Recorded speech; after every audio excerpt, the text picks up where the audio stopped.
Hey guys, how we doing and how we feeling today? Okay, so welcome to Pop and Bop.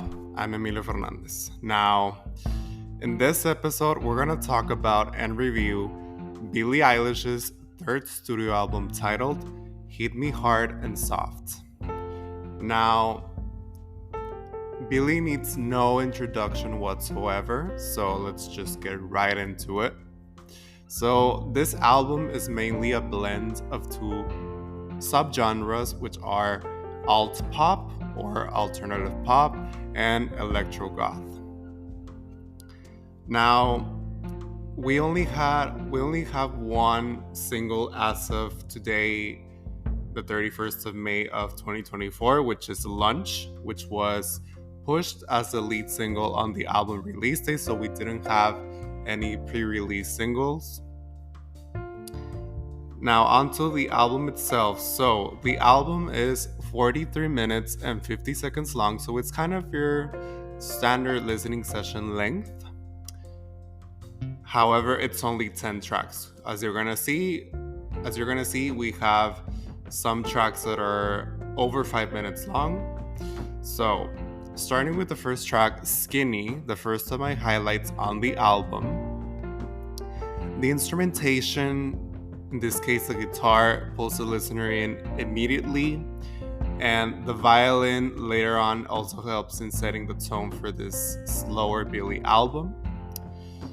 Billie starts things off with some soothing vocals only to build them up as the song progresses. This is a strong opening track. The song seamlessly transitions into the next one, which demonstrates cohesion from the get-go. And while in this song, Billie talks about how it was like falling in love for the first time, and with a friend for that matter. She touches on what it's been like transitioning from a teenager to a young adult. Because when Billie released Happier Than Ever, her previous second studio album back in 2021, I believe she was 19, so now she's 22. And as well as living with body image issues. Now, Billie has opened up about body image in past songs, but here she talks about how people think she's happy just because she's skinny, when in reality she's still her old self. She also wonders whether she's now acting her age and if her time in the spotlight has already come to an end. Oh boy, do I have things to say about this song. So, first of all, the thing with body image issues in this song, I can relate to that. Many of us can. It's tough to live with body image issues, and all thanks to people who literally, for some reason, think that it's okay to have an opinion and to voice that opinion to another person about their body. It's not okay, but anyways, that's the society we live in. And well, talking about that transition from a teenager to young adult, it's pretty interesting to see an artist like Billie or an artist like Olivia, for example, go through that transition. Like we started with them when they were teenagers. Like, I don't know, in the case of Billie, I don't quite remember what age she was when Ocean Eyes became her first hit. I don't know if she was like maybe, I want to say 16, 15. And well, so it's pretty interesting to see them grow into a young adult and what their music becomes with that.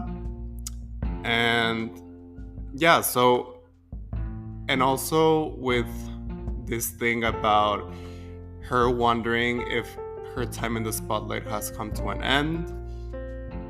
Sure, it can be something that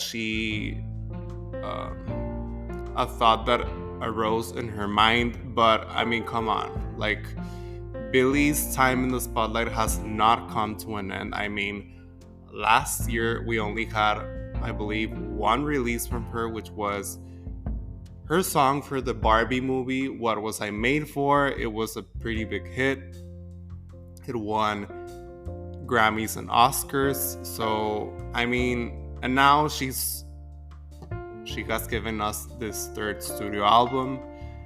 And so, yeah, I mean, Billie is here to stay. Now, track number 2, Lunch. Another one of my highlights. This is a lead single, as I already said. Easily one of, if not the most radio-friendly track on the album, and it makes perfect sense to be pushed. It makes perfect sense why it was pushed to be a single. The production switches up a bit towards the end of the song, giving it a sense of dynamism. And in this song, Billie expresses her attraction towards women the first time she does so in a song. She is all about sexual liberation here, as she is head over heels for a friend. All she can think about is getting intimate with her and how she might be the one. Now, yes, I believe this is the first time Billie has openly talked about her attraction towards women in a song, because it was only last year, 2023, when she was unfortunately outed as, I don't want to talk about labels, but well, that she was outed as liking women, because before, well, we knew of relationships she had, for example, with Jesse Rutherford, I want to say is his name, a fellow artist. But now that we know that she likes women, and this is the first time that she speaks about it in a song, which is pretty nice. It's nice when an artist embraces their sexuality. So yeah, and the thing with sexual liberation also, it's good that an artist feels safe enough and like comfortable and confident enough to talk about sexuality like this, like not hold back. I know that it may be taboo, but it's pretty important that artists embrace this and incorporate it into their music. Now, track number 3, Chihiro, another one of my highlights. Billie's vocals here are exquisite. This song has the potential to be pushed as a single, and the production switches back and forth between its initial gentle sound and a more lively sound. Now, track number 4, Birds of a Feather, another one of my highlights. Billie's vocal delivery clearly emphasizes the strong emotions depicted in this song. She also steps out of her comfort zone and belts a high note towards the end, as she is known for her softer vocals. This song has the potential to be pushed as a single, and in this song, Billie talks about loving a certain person till death do them part, and naturally she expects them to feel the same way. Even if Billie may come to despise this person from time to time, she still feels that strongly towards them. Billie feels such a strong connection here that she even believes they knew each other in another life. So yeah, I mean, it's normal for someone that has Billie's age. In this case, as I said, 22 or 21, if she was, in the case that she was 21 when recording this album, that I do believe she recorded this album in 2023, last year. So it's normal for someone of this young age to be head over heels for someone and believe that they could be the one, and that they have such a strong connection that they believe that they knew that person in another life. It's normal for this to happen. Like, young love is as naive as this, you know? So yeah. Now, track number 5, Wildflower, another one of my highlights. The acoustic guitar paired with Billie's vocals expertly convey the melancholic nature of the song. And in this song, Billie talks about comforting a girl following a tumultuous breakup, only to then proceed to have a relationship with the person that the girl broke up with. So, this is a pretty messy situation to be in, no doubt about it, because I mean, how can you go from comforting someone after they broke up with someone else only to then have a relationship with that person that that this person that you were comforting, like to proceed to have a relationship with that other person in that past relationship, like that is pretty messy. So I don't really condone that, but okay. So I mean, everyone has to learn stuff like this, so it's fine. Now, track number 6, The Greatest. This song's switch up midway sound-wise is reminiscent of Happier Than Ever, the song, the hit single named after Billie's second album, as they both fool the listener into thinking they're in for a ballad, only to then turn into more of a rock-esque track. This song has the potential to be pushed as a single following the Happier Than Ever formula. And in this song, Billie talks about her frustrations with an unrequited love. She finds herself giving her all to this person, only to repeatedly end up disappointed when that same affection isn't reciprocated. Billie thinks that this person had the potential to be someone extraordinary for her, or as she says, the greatest. Only if only they would have made the effort and not be as jaded as they were. So, yeah, this is a pretty relatable song because we can all go through this. I mean, we can love someone that doesn't love us back that way, or like not love us at all, but we're like in denial and we like don't want to accept that harsh reality that, I mean, truth hurts, but sometimes we like to live in a lie. And when that other person is like jaded, like they're bored out of their mind, they don't want to be there, it's up to you, like, until you realize that that person is not interested in you. It's up to that to happen, so you can like wake up from that and just move on from that. Leave that person behind, because you deserve better. Now, moving on to track number 7, L'amour de ma vie. I don't know if I pronounced that right. I don't speak French. Sorry. So, okay. The title means the love of my life in French. As with the previous track, the song goes from being a ballad to a more retro-sounding track. In the latter electronic portion, Billie's vocals are heavy on autotune, and normally I wouldn't be okay with autotune in a song, in a pop song, for example, but in this case, they do work for this type of sound. And in this song, Billie talks about a relationship that has run its course. One where she admits she lied when she told this person that they were the love of her life, hence the title of the song, whereas that other person actually considered Billie to be the love of their life. They made Billie feel bad about the idea of her leaving them, only for them to move on immediately. Billie, however, couldn't be bothered whatsoever and is glad that the relationship is now over.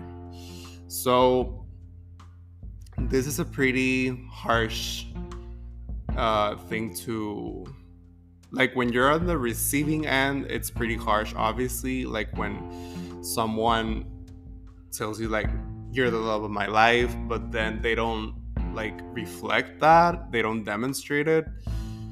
Well, obviously it's gonna hit you hard.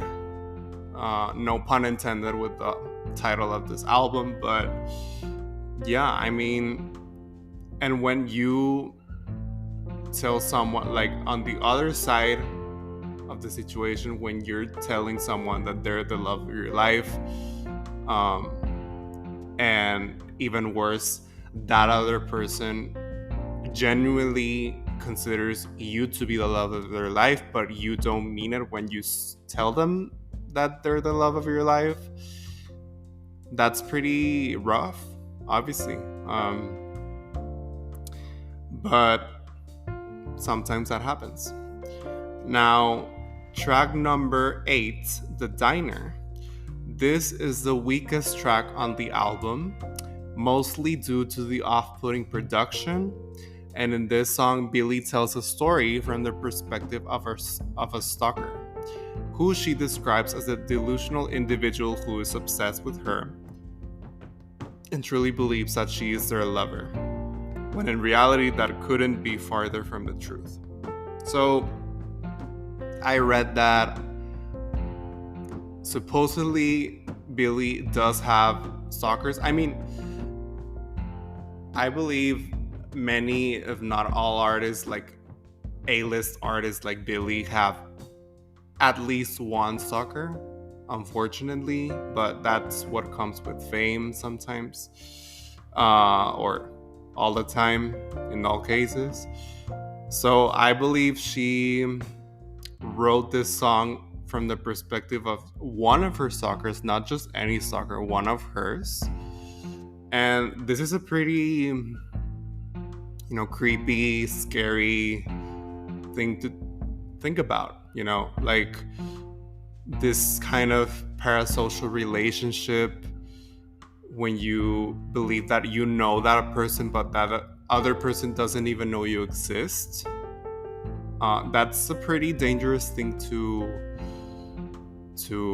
that's a pretty dangerous kind of relationship to have. Now, track number 9, Bittersweet. This track also has quite the dynamic production. Here, however, the change is pretty abrupt and doesn't favor the song overall, and I would go as far as to say that after the previous song, which I consider to be the weakest on the album, I consider this 9th track, Bittersweet, to be the second weakest track on the album. Because, as I'm saying, the change in the sound is pretty abrupt and doesn't favor the song overall. And the ending switches things up again, and it doesn't help the song either. The initial section of the song is by far the best part of the song. And in this song, Billie talks about her desire to fall in love with someone, but her resistance to go through with it. She pictures a full-fledged relationship with this person, but is afraid to take the leap and end up disappointed as she has been before. So this is a pretty normal thing to go through, because we can all go through this. Like, there's someone who we want to fall in love with. Like, you already like that person, but you're afraid to fall in love because you have been disappointed in the past and you don't want to go through that again. But I mean, that's life, so take it or leave it. And that brings us to the 10th and final track on this album, Blue. Billie gives us one more taste of dynamic production, this time switching to a slower sound. The melancholic sound in this latter portion fits the title of the song, and the distortion of Billie's vocals in the latter portion feels out of place. And it's not out of tune, it's something else. Like, it makes her voice sound deeper, but like it doesn't even sound like her, but it must be her. Billie makes callbacks to earlier songs on the album, so she ties everything up nicely, bringing the listener full circle. And she did the same concept with the closing track of her debut album, When We All Fall Asleep, Where Do We Go? This is a strong closing track, and in this song, Billie talks about saying she's over someone, and really wanting to mean it, but in reality, that couldn't be farther from the truth. She still feels pain from the breakup. So this is a pretty straightforward song. I mean, it's called Blue, feeling sad, and in this case, feeling blue or sad about a breakup. You wanna, as Billie says in the song, you say you're over that person. They're in the past. You say that, but you can't really mean it. You want to mean it, but you can't really. And it's a pretty harsh reality, of course. And that is the album. Now, overall, this is a solid pop album. Billie delivered a slower sounding album, a welcome change of pace from her first two albums. The production is mostly consistent, and Billie arguably sounds the strongest vocally in this album. Now, when comparing this album to the rest of Billie's discography, do I consider this to be her strongest body of work yet? No. I consider Happier Than Ever to be Billie's best album to date. So now we're gonna go briefly over her discography. So we have Don't Smile at Me, her debut EP, and well, it was her debut body of work overall. This was a solid debut that gave us a good idea of what set Billie apart as an emerging artist at that time. And Billie got her breakthrough hit with Ocean Eyes, as I said at the beginning of this review. Now, then we have When We All Fall Asleep, Where Do We Go, her debut album. Billie cemented her place in the music industry with this debut album. Billie went with a dark sound and aesthetic for this era. You can see it from the get-go by just looking at the album cover. And Billie got her first #1 smash hits with Bad Guy. And in case you didn't know, this album is also a recipient of 5 Grammys. And yeah, I mean, that year Billie won one of those Grammys was Best New Artist and Album of the Year. And I believe also, well, basically she won the big 4: Album of the Year, Song of the Year, Record of the Year, and Best New Artist. And the 5th Grammy, I think it was Best Pop Vocal Album. And then we have Happier Than Ever, her second studio album. And here Billie improved upon her debut album and experimented with her sound, which did wonders for her, for her catalog. And then we have Guitar Songs, which was a pair of 2 more minimalistic tracks that served as an appetizer in between Happier Than Ever and this album, Hit Me Hard and Soft. Now, what score do I give this album? I give it 4 out of 5 stars. Now, before I go, make sure to follow Pop and Bop on social media for more content. It's basically Pop and Bop on all social media. And yeah, guys, that was my review for Hit Me Hard and Soft by Billie Eilish. This has been Pop and Bop. I'm Emilio Fernandez. Thank you so much for listening, and I'll catch you next time when we sit down and review Meghan Trainor's 5th studio album, Timeless. Catch you next time.